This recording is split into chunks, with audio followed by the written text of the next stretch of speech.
Una bella operazione, anche qui abbiamo mantenuto la parola su un progetto che ha avuto non pochi problemi, 35 milioni di euro di investimenti, si riapre il punto nascita dopo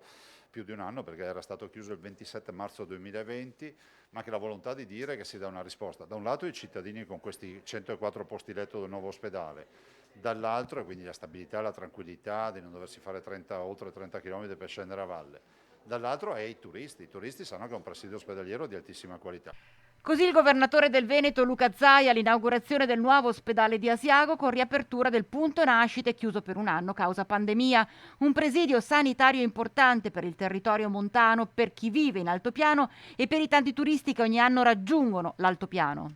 Si diceva che l'ospedale di Asiago in teoria non avrebbe i numeri richiesti a livello nazionale per poter tenere aperto un punto nascite. Sì, questo è un vecchio dibattito, il ministro Lorenzin, quel governo fece appunto questo decreto, si chiama decreto ministeriale 70, che prevede che tutti i punti nascita con meno di 500 parti all'anno debbano essere chiusi.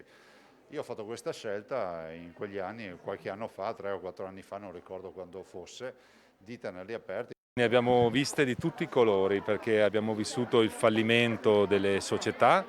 che hanno realizzato l'inizio di questo appalto